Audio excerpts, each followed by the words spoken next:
My name is Maya Ellison, and I'm 35 years old. 5 nights ago, my boyfriend told me I would make him look unprofessional if I showed up to the biggest presentation of his career. What he didn't say out loud was the part we both knew, that the presentation he was about to give was built on my research, my architecture, my code.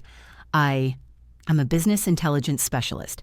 I work for a small boutique firm that gets called when bigger companies realize their in-house solution is actually a dumpster fire in a lab coat.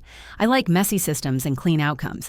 I like proof version histories and timestamps. Feelings are subjective. Data isn't. Liam, my now ex-boyfriend, but at the time still, just Liam, my partner, works for a growing tech consultancy that likes to use words like agile and synergy in its marketing copy. We met at an industry conference. Same field, different scales. He's better at client dinners and handshakes. I'm better at the part where you actually make the numbers behave. We've been together for about 2 years, long enough to know each other's coffee orders and therapy triggers, short enough that we were still pretending every compromise was temporary. About 7 months ago, his firm landed a big client, a healthcare company, that wanted to overhaul their entire data infrastructure. High budget, high visibility, the kind of project people build promotions and LinkedIn posts around. Liam was assigned as lead consultant. For him, it was a dream. For his firm, it was a victory. For me, at first, it was just something to celebrate with champagne and smug, "You deserve this" texts. Then the real project showed up. The healthcare company's data was a disaster. Multiple legacy systems duct-taped together, inconsistent formats, compliance issues everywhere, integration nightmares, the kind of thing that looks like an opportunity on a slide and like a horror film once you see the raw tables. Liam came home tired, shoulders up around his ears. He'd toss his laptop bag down and lean against my kitchen counter like gravity suddenly got heavier.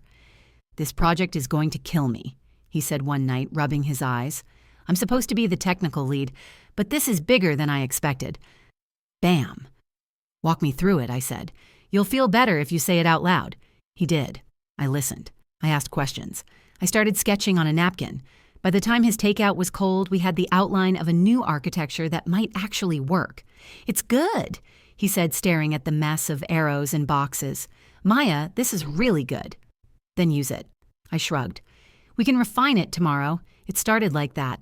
A girlfriend lending her brain after hours. No invoices, no contracts, just, "I know this stuff. Let me help you." The help grew. Evenings turned into weekends of us huddled over my dining table. Laptops, open caffeine levels, irresponsible. Liam would handle the slide decks and status updates. I'd dive into the actual technical solution data models, integration layers, the compliance framework that kept the whole thing from breaking federal law. He'd pace behind me, hands on his hips. Can it handle incremental loads if they decide to onboard a new clinic mid-Carter? What about audit trails? Yes, I'd say, clicking through my notes. If we build it this way, I'd write the queries. I'd build the proofs of concept. I'd save every version by date because that's what I do. It started as consultation, then it became collaboration. Then very quietly it became me doing most of the technical work while he handled client calls and internal politics. I told myself it was fine. I liked the challenge. I wasn't on the hook with his firm. If the politics went sideways, I wasn't the one who'd be in HR's office. And I loved him. Helping him succeed felt like helping us. The first red flag was small enough to ignore. Internal check-in went great. He said one Thursday, dropping his bag by my door and kissing my forehead. "They love the new architecture direction." "Our architecture," I corrected without looking up from my screen. "Right. Our architecture." He laughed, but it was thin. Obviously, I didn't call it that in the meeting.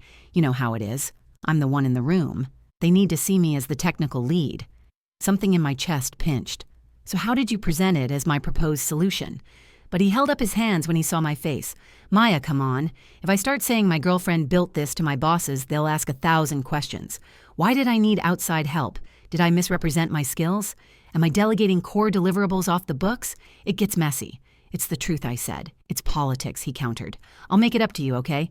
When this is over and I get promoted, we'll take a trip anywhere you want." He meant it as reassurance. It landed like a bribe. I swallowed it. "Fine," I said. "Just don't forget who designed the thing you're standing on." "I won't," he promised. He did. Over the next few weeks, his language shifted my approach, my methodology, the model I designed. I heard it in the way he recapped meetings, the way he paraphrased praise from his boss, Robert Kane. Robert said, "I have a real gift for seeing the whole technical picture." Liam told me one night, rolling his sleeves up in my kitchen as if the compliment were a badge. He thinks this project could be career-defining for me. I stirred the sauce and pretended my jaw wasn't tight. Did you tell him where the picture came from? He hesitated. It was quick, but I caught it. Not in those words. I said, I've had help thinking it through, but not who from. Maya, what do you want me to say? My girlfriend did the hard parts? Yes, actually, I said a little too quickly. He laughed, but it didn't reach his eyes. You're impossible.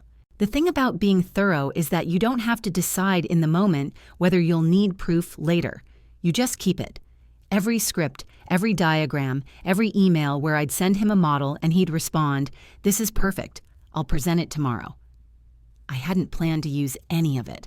I just am who I am. 4 weeks ago, Liam told me about the big presentation.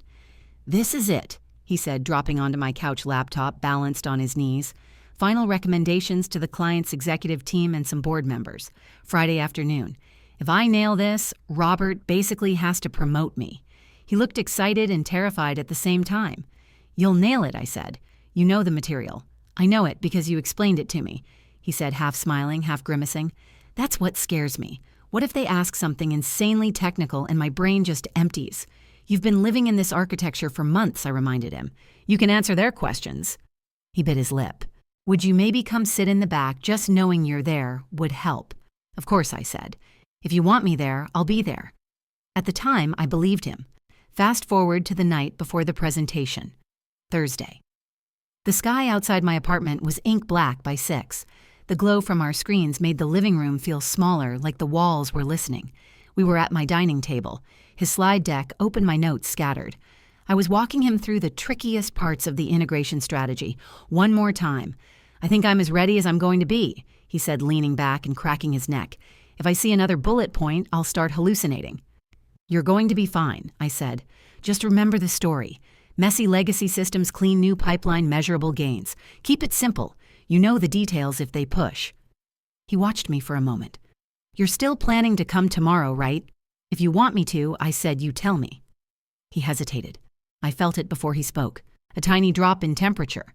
"Actually," he said slowly, "I've been thinking. It might be better if you don't come." I set my pen down. "Okay, why?" He exhaled as if I were making this harder than it had to be. "You know how you get about technical details. You're enthusiastic." "Enthusiastic," I repeated. "If you're in the room and I stumble or oversimplify something, you might want to jump in.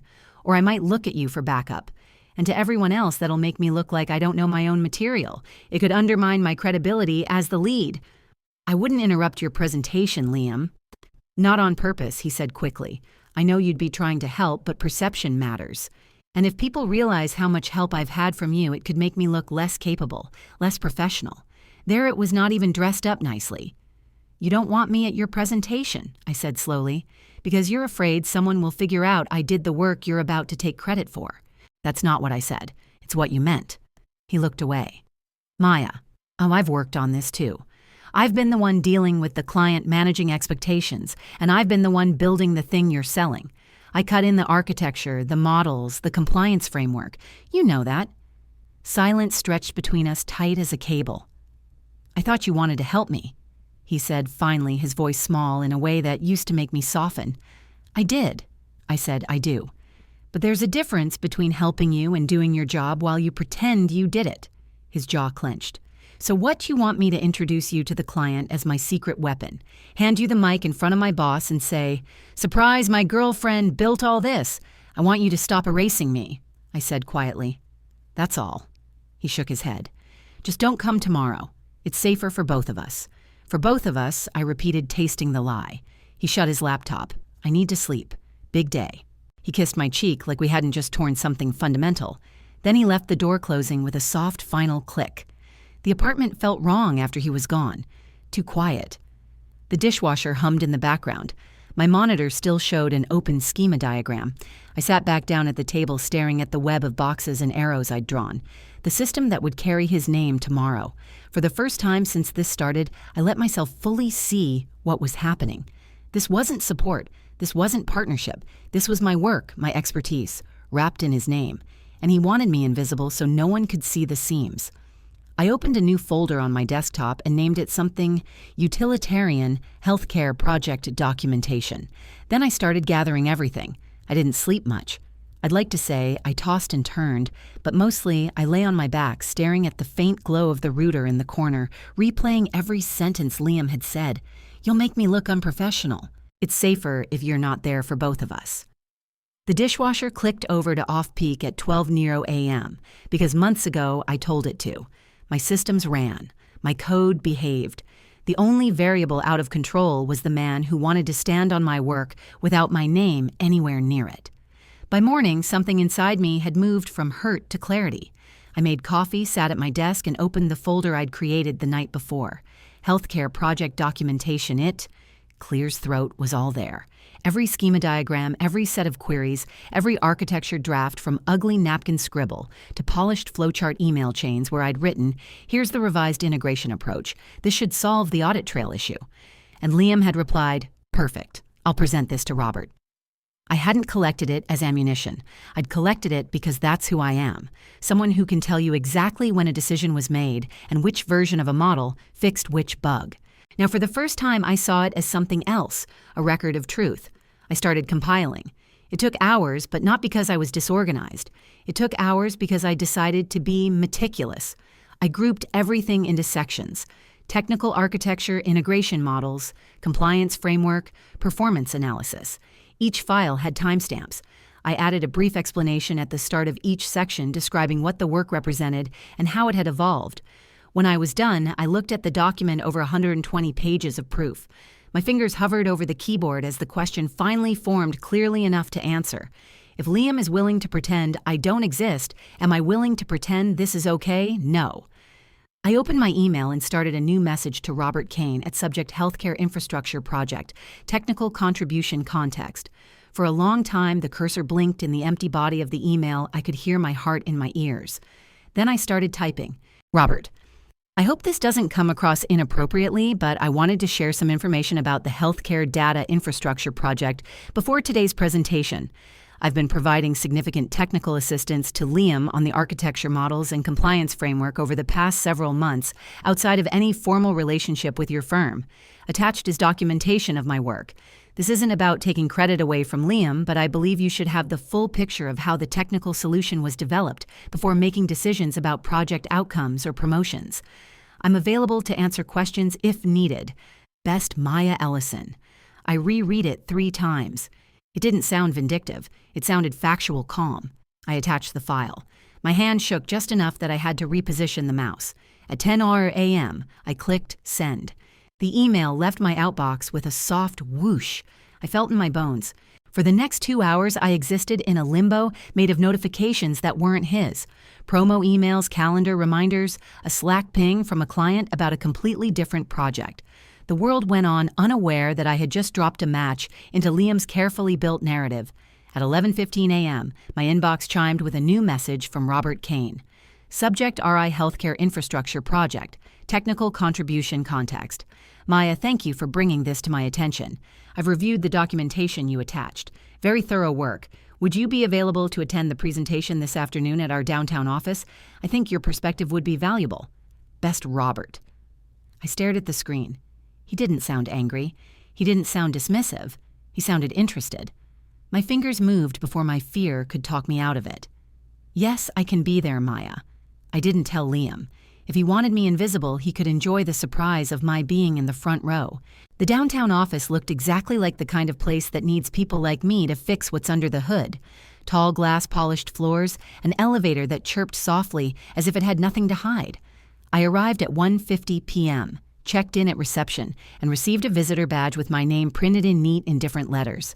Ellison Maya. A young receptionist led me to the executive conference room on the top floor. The door was propped open. Inside the room climbed upward in shallow tiers of seating, all facing a massive screen at the front. Rows of padded chairs, long tables with power outlets. The air smelled like coffee and expensive ventilation. About 50 people were already there. Liam's colleagues, client representatives, and tailored suits faces. I recognized from the healthcare company's leadership page a few people who radiated board member energy.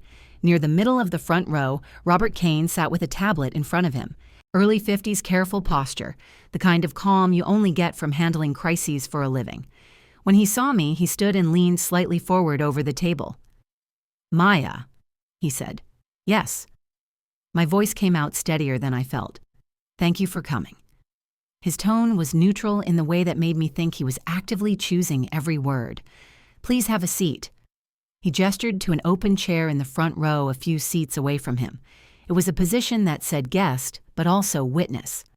I sat, placed my laptop on the table, and opened the documentation file I'd sent him. The diagrams and code stared back at me. Oddly comforting. If anyone nearby glanced over, they'd see exactly what this was: the technical architecture for the project they were about to hear about. At 2:00 p.m., the room shifted. Voices softened.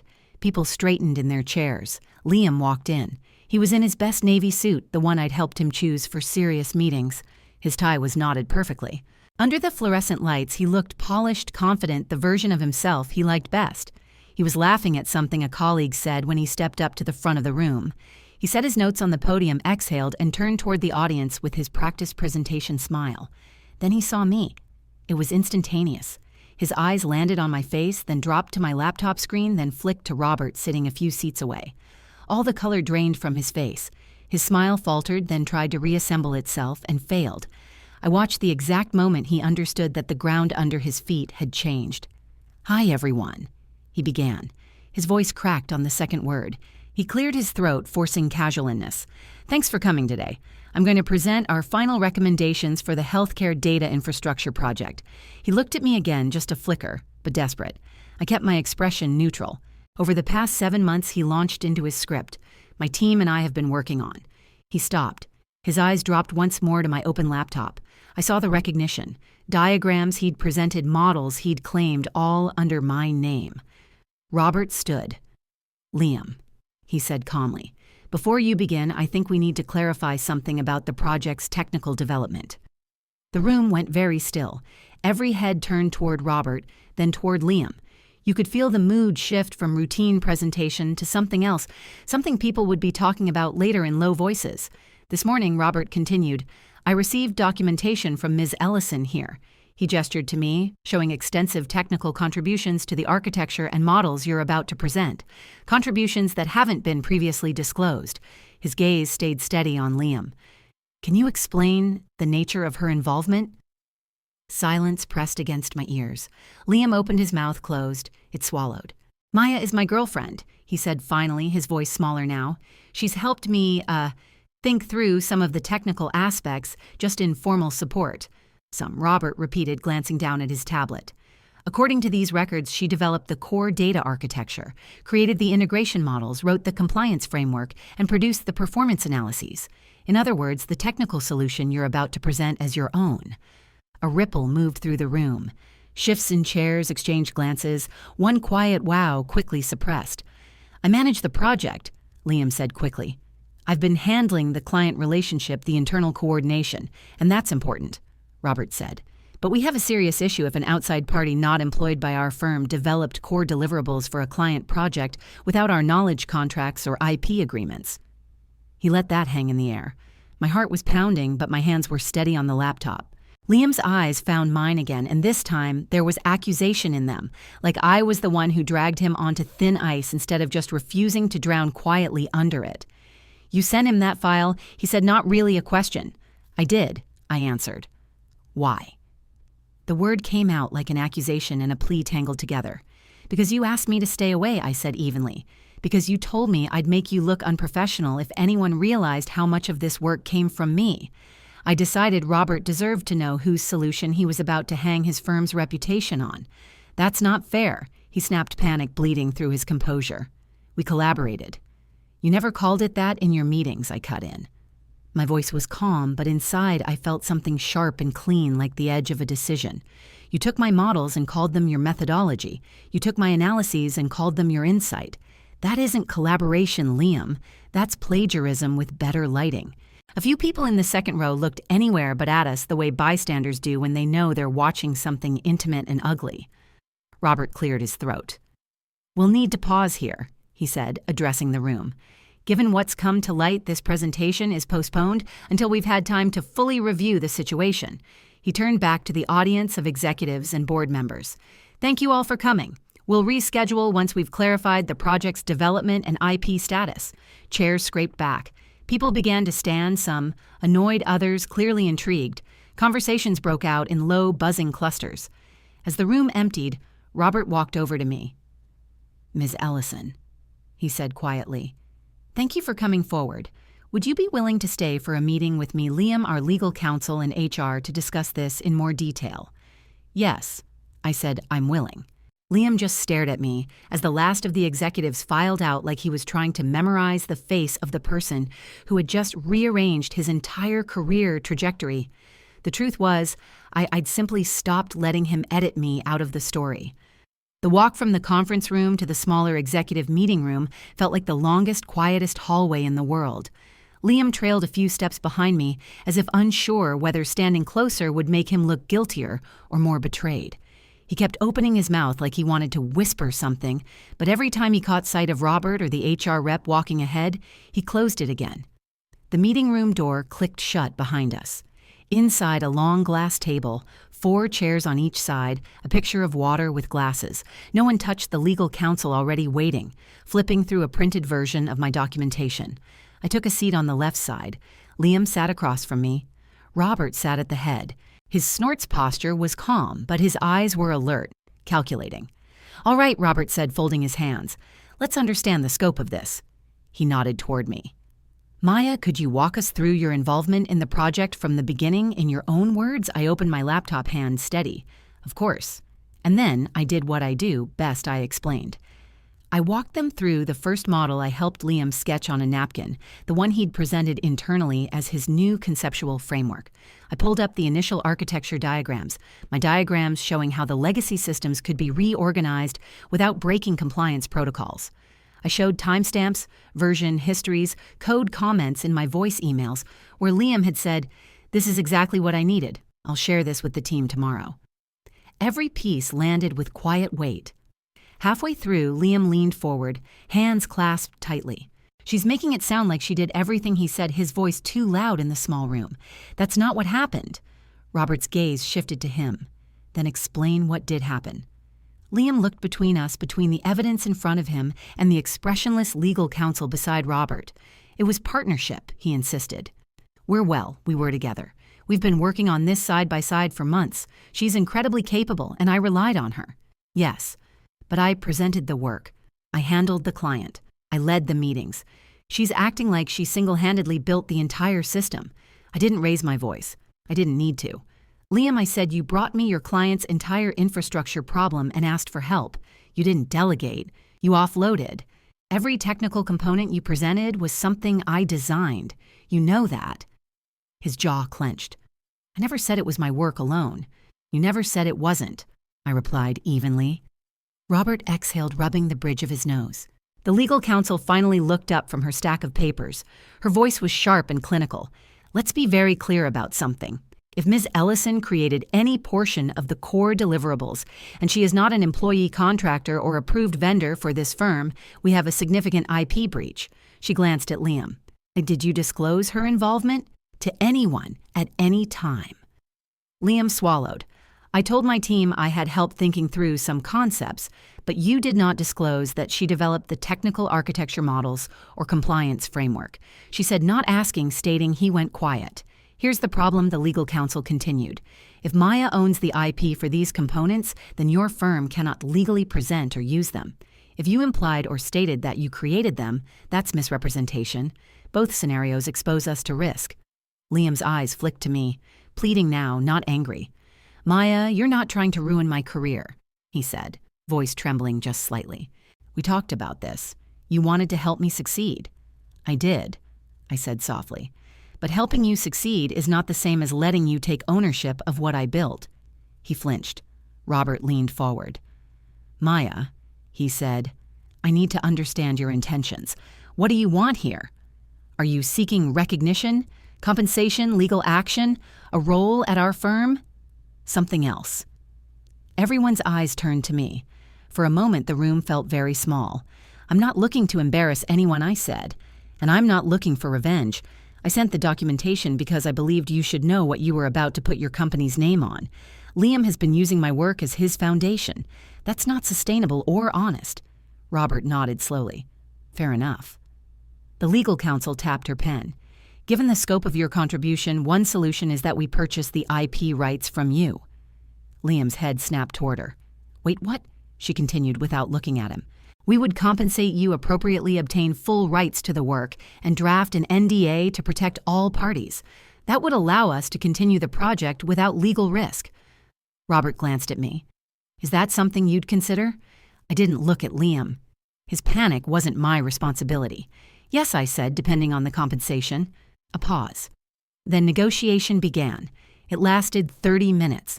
Legal counsel opened with a low-ball figure. Professional, but still an insult. I countered. Robert raised the offer. We circled each other through numbers and justification, through ownership clauses and deliverable breakdowns. Liam watched the back and forth like someone witnessing a slow-motion car crash, unable to look away. Finally, Robert sat back. $85,000, he said. Full IP rights and an NDA preventing disclosure of the situation, including any internal or personal details. We'll also provide written acknowledgement that you were a technical contributor, though that acknowledgement remains internal. It was fair clean, more than I expected, less than what my pride whispered I deserved, but enough that I could feel my future tilt into new shape. "I agree," I said. The legal counsel nodded, sliding forms across the table. As we signed, Liam stared at the contract at the line item for compensation, like it was written in a language he'd never seen before. "You're really doing this," he whispered. I closed the pen. "No," I said quietly. "You did this. I'm finishing it." He looked shattered, lost furious at himself, but reaching for someone else to blame. The meeting ended, papers gathered a polite round of thank yous from Robert and legal. Chairs pushed back, the reality of consequences settling like dust over the room. As we walked out, Liam reached for my arm. "Maya, please, can we talk?" But there was nothing left to say. I stepped back. He let his hand drop. Robert watched the exchange with a solemn, unreadable expression. "Maya," he said, "if you'd ever like to consult with us formally, please reach out. Your work is excellent." "Thank you," I said, "but not right now." I walked out of the building into the late afternoon sun. It felt different on my skin than it had when I arrived, cleaner, sharper. My phone buzzed once, a text from Liam, "Please don't leave." I locked the screen without opening it. Some decisions don't need further explanation. 7 weeks later, the dust had settled, but nothing had landed where it used to be. Liam wasn't fired. I'd never wanted him to be, but he was removed from the healthcare project immediately. His promotion, the one he'd practically tested in his mind, was quietly canceled. He was reassigned to mid-tier internal work under closer supervision, the kind of supervision you give someone when you're waiting to see if they crumble or learn. His reputation didn't implode, but it bruised deeply. People in his firm didn't confront him. They whispered, averted eyes in hallways, longer delays in email responses. Team leads who accidentally forgot to loop him into strategy calls. Career injuries rarely bleed. They just ache. We lasted 4 more days after the meeting, 4 days of conversations that weren't really conversations, just the same 2 sentences in different shapes. "You betrayed me. You erased me." He tried every angle. Anger, apology, denial, logic, tears. He said I blindsided him, that I humiliated him, that I weaponized our relationship. He said he only hid my involvement to protect us from messy corporate lines, that I should have trusted him, that I should have waited until after the presentation, after the promotion, after he was stable. I asked him the same question every time. Why were you only willing to acknowledge me once you got what you wanted? He never had an answer. On the last night, he came to my apartment after work. He didn't knock like usual. His hand barely brushed the door before I opened it. He looked exhausted. Suit wrinkled tie loosened like a man who had been rearranged by forces he wasn't strong enough to name. "Maya," he began, voice raw. "I know I messed up. I know I didn't handle things right, but what you did." "I told the truth," I said gently. "You didn't just tell the truth," he said, frustration cracking through. "You burned down the room." "No," I said, meeting his eyes. "I walked into the room you built on my work, and I opened the curtains." He flinched.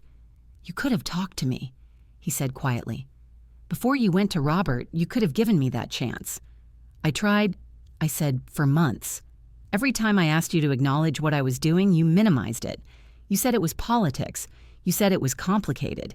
You told me to stay away so nobody would figure out the truth. That wasn't protecting me. It was protecting the story you wanted to tell. He ran a hand through his hair, eyes wet at the corners. I never meant to hurt you. I know I said. But you did. Silence settled between us. Heavy. Final. Finally, he whispered, "So that's it. We're done." I felt the grief rise in me. Real grief. The kind that has weight and warmth and history. "Yes," I said. "We're done." He nodded slowly, like someone trying to memorize the moment they lost something important. Then he left.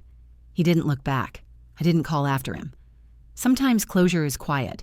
Life didn't snap back into place immediately. Breakups leave a messy psychic residue. Pictures on your phone you forgot to delete. A shirt left in the back of the drawer. Half-remembered routines that suddenly feel strange without a second toothbrush beside yours. But the air slowly thinned around me. I could breathe again. A week later, Robert emailed to ask if I wanted to consult for their firm officially. It was a generous offer, one that would have made sense financially and professionally. I declined.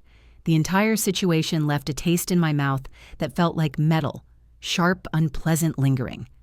I wanted space from anything connected to the project or to Liam or to the version of me who minimized her own value to preserve someone else's comfort. I funneled the NDA money into my savings, paid off a lingering student loan, and took 4 days off to do nothing but sleep and walk, and let my brain rest from months of carrying 3 jobs and someone else's ego. 3 weeks after the breakup, I met someone new. Not romantically at first, just a good conversation at a data science meetup. His name is Jason, a systems analyst from a different sector. Kind eyes, dry humor, the quiet sort of confidence that doesn't require an audience. When things between us started shifting slowly naturally, we agreed on one rule. We do not collaborate on work.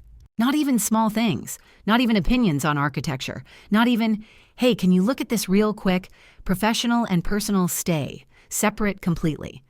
I learned the hard way that helping someone succeed should never mean becoming invisible in the process. It took me a while to admit this to myself, but here is the quiet truth. If Liam had acknowledged me just once, none of this would have happened. Not the email, not the meeting, not the NDA, not the breakup.